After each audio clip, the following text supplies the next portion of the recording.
Good morning. Wilkinson here. This morning I'm with Jill Langham. And who is she, you might ask? Well, she wrote a book, and the book is How I Became the Dancing Queen of Palm Springs. So, people, I want you to meet the Dancing Queen. Say hi, Jill. Hi, Wilkinson. Hi, everybody. Glad to have you here. Thanks for coming over. Thank you. Where are we going to start? Good Lord. I read your book. Appreciate that. Wow. I have one question. Why did you start your book in February? That was, thank you for actually asking. I am a very symmetric person and it killed me, but the January chapter is where really the most important three things in my life happened, and the person that was helping me just said it would kind of be a drag to have it all come out in January and people might not want to continue to read, but right. That's how it happened. I kind of suspected that, but I thought I would ask anyway. So an interesting book, and we'll have the link in the episode notes, but you can get her book on Amazon. Hope you buy it. All right, where do you want to start? Any ideas? Who are you? You're the dancing queen. We got that, but I guess how did you become the dancing queen? Let's share that info. Well, since I was a very young child, I was related to music in a way that I never really understood or appreciated. I just knew that when music came on, I couldn't sit still. And my family kind of encouraged me in that regard, so I started with Zorba the Greek, was actually my first adventure in dancing for anybody publicly. And I never had heard the music before. The music came on at a backyard, probably 4th of July party. And I just stood up from where I was and I started dancing on one leg. And we had albums back in those days. And I continued on one leg for, 23 minutes or something. And then the music ended. They took the needle off. I went and grabbed some food, sat down. It was like, okay, done.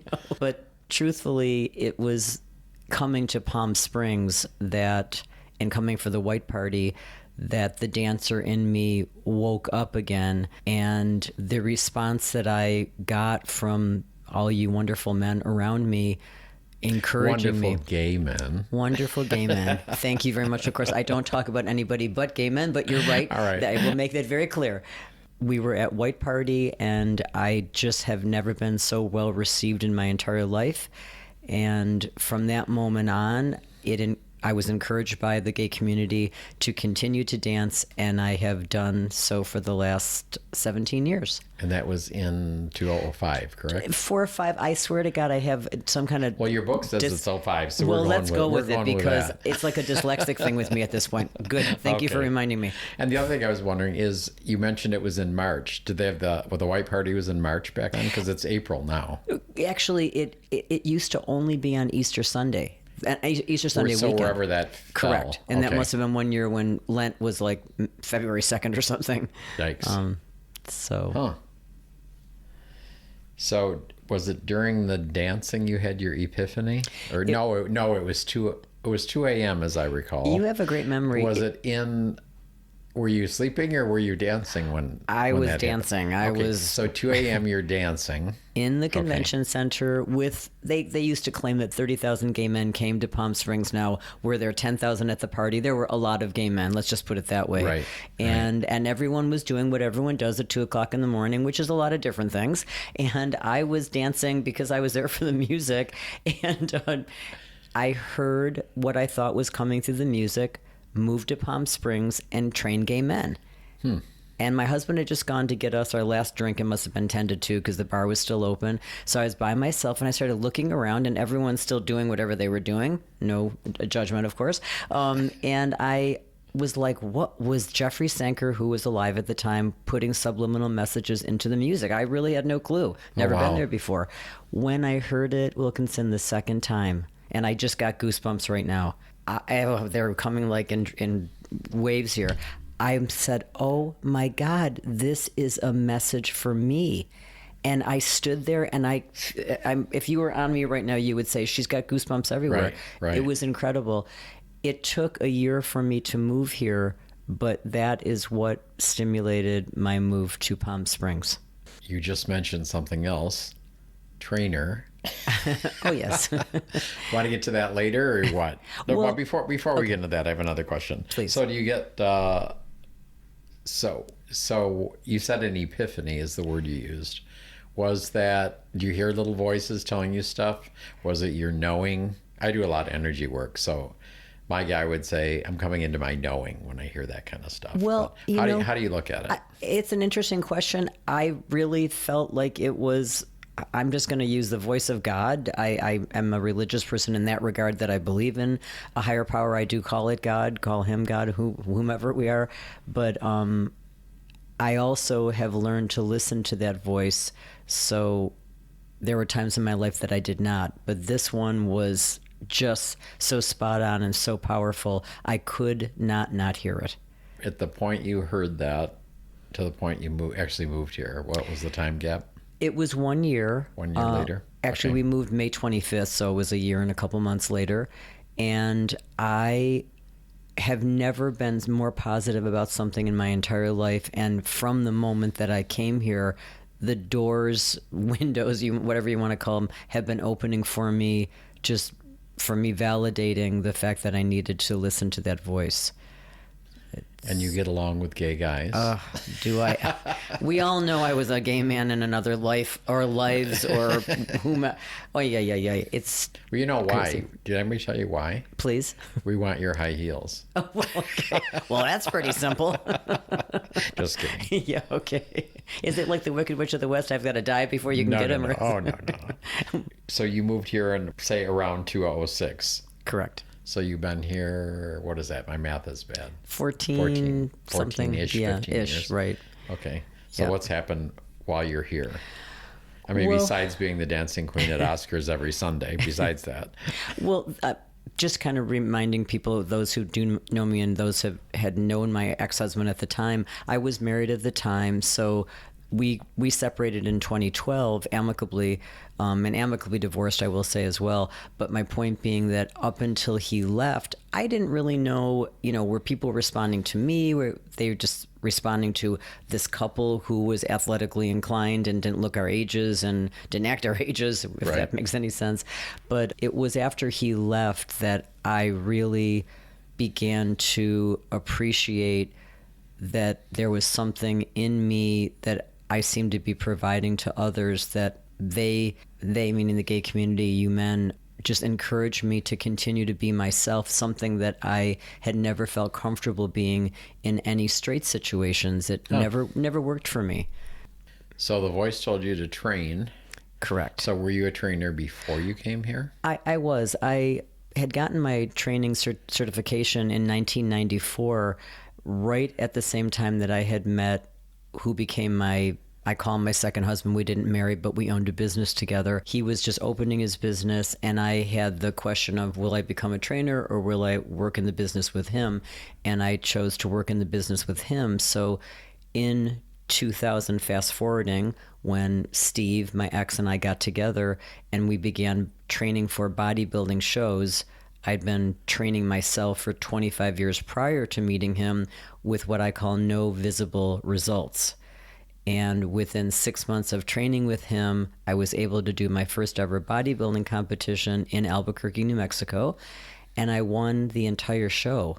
Wow. And after that, I thought, well, maybe I need to be a trainer because maybe I really do know what the heck I'm doing. That's when I began training people in Santa Fe. We moved to Santa Fe. It wasn't until I came here and then really became the trainer. World Gym was the first gym I went to.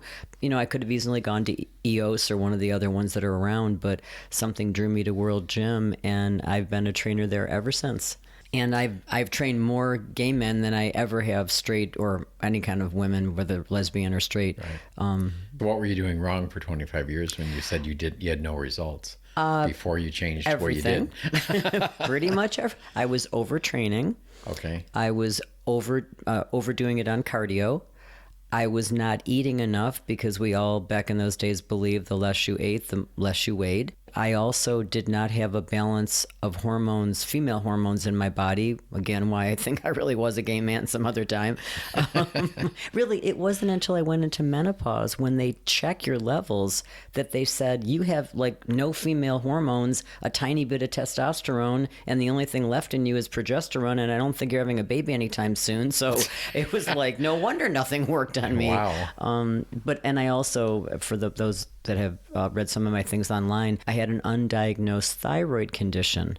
So without going too crazy medically, just the thyroid gland, which is what is producing your energy, utilizing your energy, I should say, with the body, mine was subclinical. So as much as I had this, I wanted to be an example of someone who was living the right life and taking care of myself. Right. My body wasn't following suit.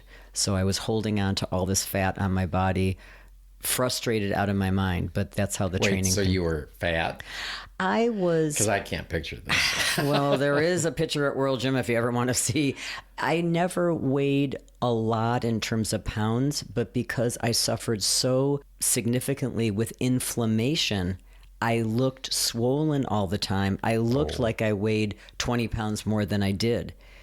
And it wasn't until the ex put me on this bodybuilding eating plan of eating every 3 hours, 6 times a day, got rid of all the, whether it was junk food or just foods that I actually had unknown allergies to. Once the inflammation went away, all the muscles popped up to the surface. So it was a huge eye-opening part of my life. Wow. This is totally off topic, but something else. Of course, I do that. Another thing that popped out at me, you were talking about your connection to Europe. It's weird. That struck me because I've been to Europe 3 times, and I've told my friends, when I'm there, I feel more at home there than I do here. So talk about that. What was the connection when you were over there? What happened was I had planned, I think it was 4, possibly 5 different trips from the time I was 18 years old to go to Europe. And every single time the plans got foiled at the last minute and I could never go until 1991. So mathematically, what was I? Don't even know my math right now. 30 something, let's just call it. And close enough. I seriously, sorry people, that's like embarrassing. Anyway, once I got there, it was just like everything, just like you said, everything just clicked into place. And although I know this is hard to believe, I'm really a very shy person. I didn't talk to many people when I was on my trips because I traveled alone, didn't know about the gay community or, the gay neighborhoods. So I just, when I would walk around, I felt like my feet had been on these streets or these places, eons ago or centuries ago. And that's how it was for me. It was nothing more than just, like you said, feeling comfortable outside of the United States. Even the food I like over there. Oh, God. Remember I was in France and I could have had this every meal. So fresh salad, a little bit of baguette, and some baked goat cheese, and I was good to go. Yum. And did you have the experience of eating a lot more in Europe and coming home weighing less? Does that happen to men? I don't think I gained weight over there. Well, I know for me, the first trip I went over, I went to visit my Italian relatives, and they fed me like you cannot believe. That trip, I gained 12 pounds. I'll just say that. But when I came home, I was so full of goodness and family that when my body shed the 12 pounds, I actually looked better than I ever had in my life. So it was almost like I got filled up with love, and then I shed what I didn't need, and there was a lot of positive. It was just interesting, and I've always wondered if we do so much more walking there than we ever had in the States until the recent past. On one of my trips, interesting you say that, because there's a guy, Rick Steves. He has Europe Through the Back Door. Yes. He was I used to live in Edmonds, Washington. His headquarters was there. So I went in the store and I was going to go to Europe. I bought a backpack for like $200, a special backpack. And it was like, buy all your washable, breathable clothes. Your backpack loaded cannot be more than 25 pounds, period. Okay. So I was over there. I went to France, as I said. Then I went to Belgium, England, and I would buy stuff. And I knew I couldn't put it in the pack, so I would send it back home. So I sent all these packages. And then when I got home, first of all, I was carrying stuff that didn't fit in there, so I was kind of cheating a little bit. But I was running, catching trains and doing all this stuff. After sending everything home, I got on the scales. Guess how much my backpack weighed? 88 pounds. What? So that's probably why I didn't gain any weight. Oh my! No, because I love art and I love books, wow. and even though I ship stuff, I would still have everything packed in there, and it was crazy. I was running around with almost 90 pounds on my back. That's amazing. You have some good, strong muscles. Let me tell you what. I'm impressed. Well, I wish. Well, okay. Wow. So why aren't you living in Europe? I do Because you couldn't think. be the dancing queen in Palm Springs if you're in Europe, Well, I right? think we'd probably just change that name a little bit, like the Dancing Queen of Setius, perhaps. There you go. But it is interesting. I'm kind of going to waylay the question a tiny bit by saying this. I've been a little disillusioned by the direction that Palm Springs is taking these last couple of years. Forget COVID, but since about 2014. So I've been keeping my eyes open. And my biggest problem, seriously, Wilkinson, is I don't speak a second language. I barely speak English. So, Right. And I took French in high school, grammar school in high school, and where did that get me? I should have taken Spanish, never did, and I'm living out here all these years. Why haven't I? Who knows? But that's really my only situation that kind of makes me think: do I want to be in a place where I'm really not understanding the people's language? I can understand people's emotions and feelings. I'm very intuitive that way, but I know that I would need to finally study and immerse myself. And perhaps when I do that, then I will be heading over to Europe.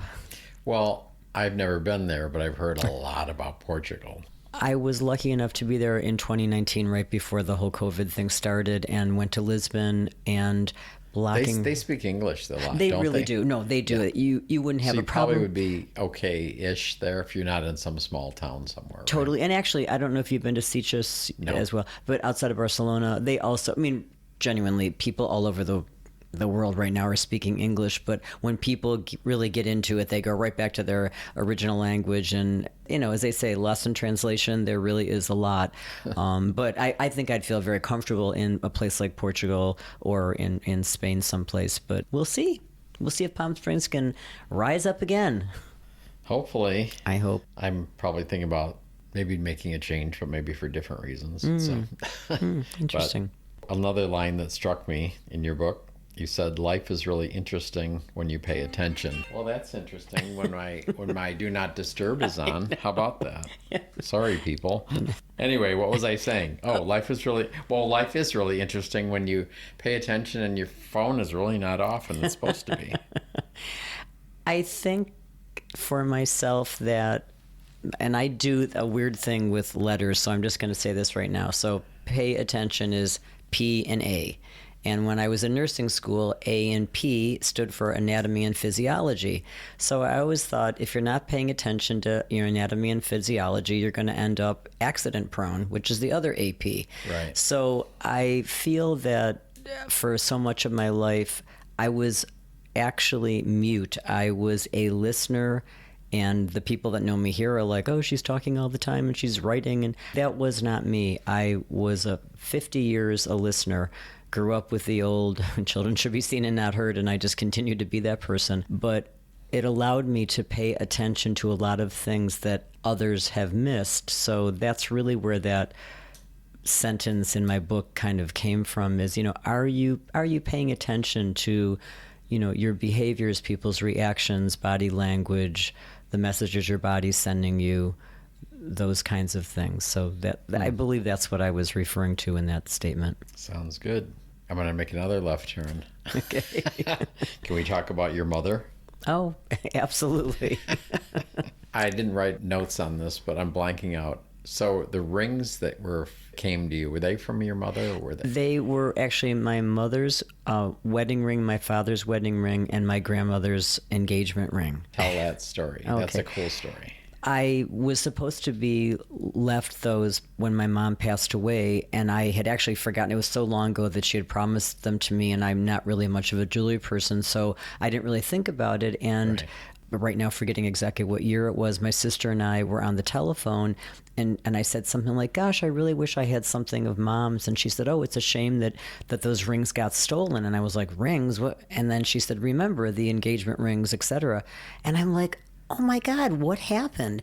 And she said what we thought is that when my mom had gone into the nursing home, that unfortunately the staff had stolen them, which we do hear these stories all the time. Right. So I just kind of let it go. And the next morning, my best girlfriend was coming over who needed a ride to Los Angeles.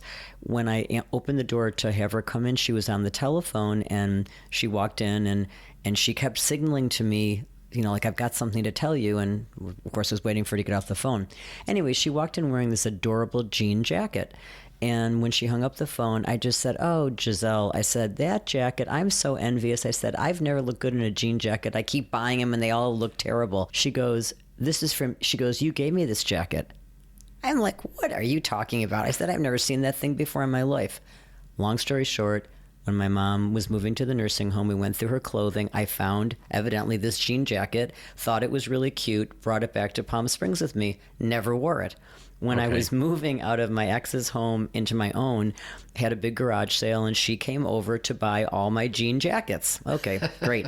And I said, "What?" She goes, "As a matter of fact," she goes, "I have something you lost." And I'm thinking, what are you talking about?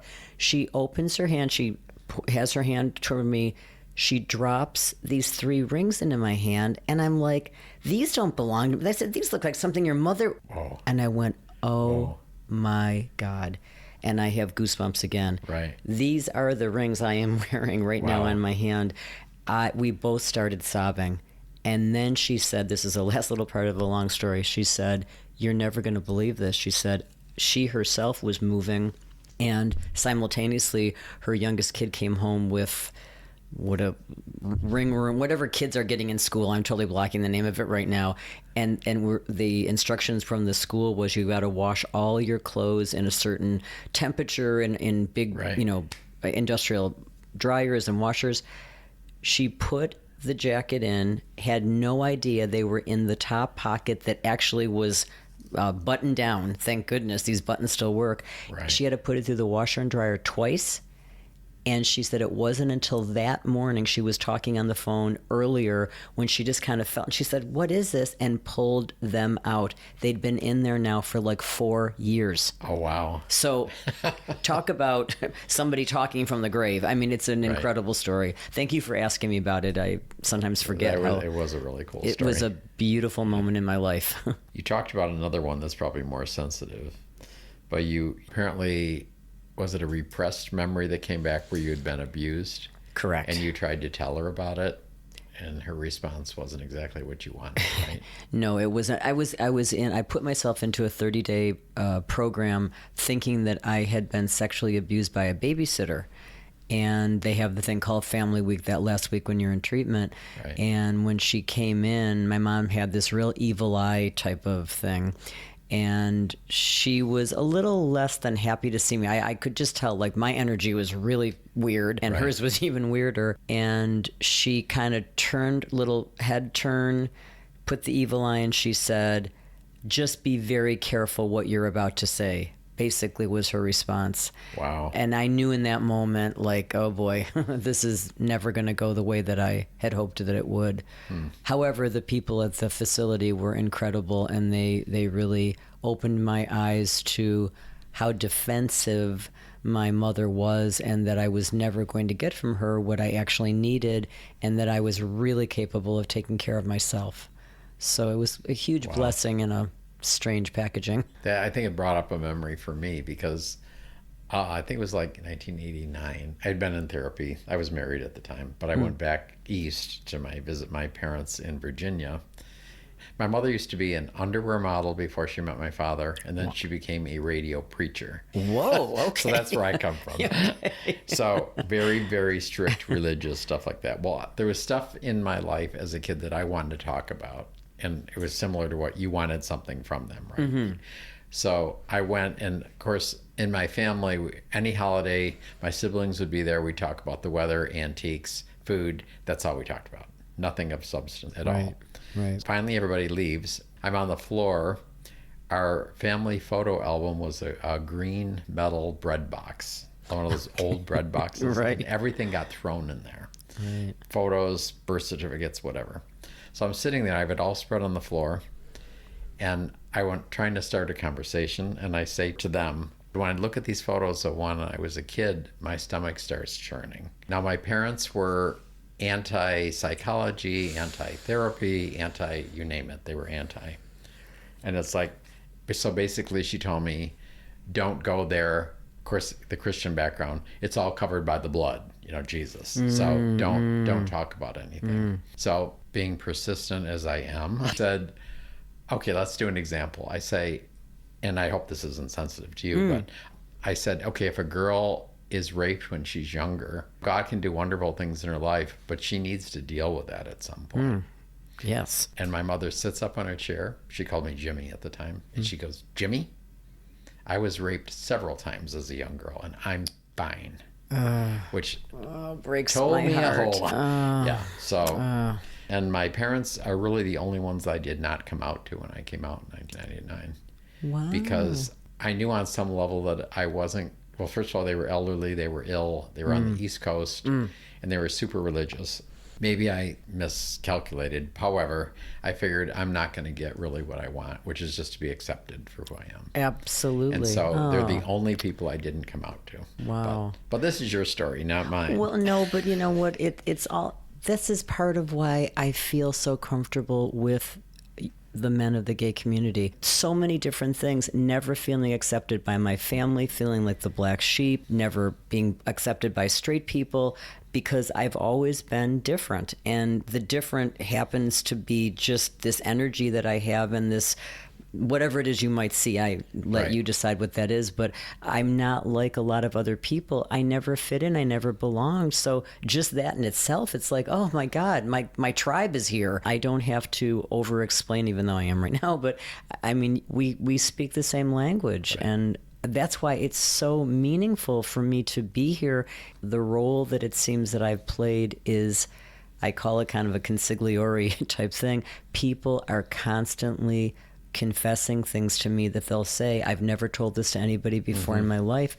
And I'm just like grateful, you know, that I represent someone that they can trust enough to share their deepest, darkest secrets. And I keep those close to my heart, of course, but that's really why I do what I do and I live where I live. It's funny that people do that, because I was just thinking, so when I came out, I worked in a real estate office up in Washington, and I had a lot of female close friends, but once I came out, you would not believe the stuff they told me or asked me about their husbands and boyfriends. It's like, I don't know, go ask them. Exactly. But it was really strange. But I think, you know, it's finally feeling that you have somebody you can be safe with to talk. 100%. 100%. And it's a shame that at least you and I are saying the same thing. I wasn't able to do that with my family. I do know people that have been blessed to be able to do that, but that wasn't my journey, and this is my journey. Well, Miss Dancing Queen, thank you for coming over. Oh, my Do you have any final words of wisdom for anybody or any thoughts? Just to always say thank you, really, to you personally and to the community for really accepting me, encouraging me to be who I was meant to be, and to say to people, please tell your truth. It's all we have, and once you do, the freedom that you feel is, there are no words. There are no words. Well, thank you for sharing yours. Thank you so Appreciate much. it.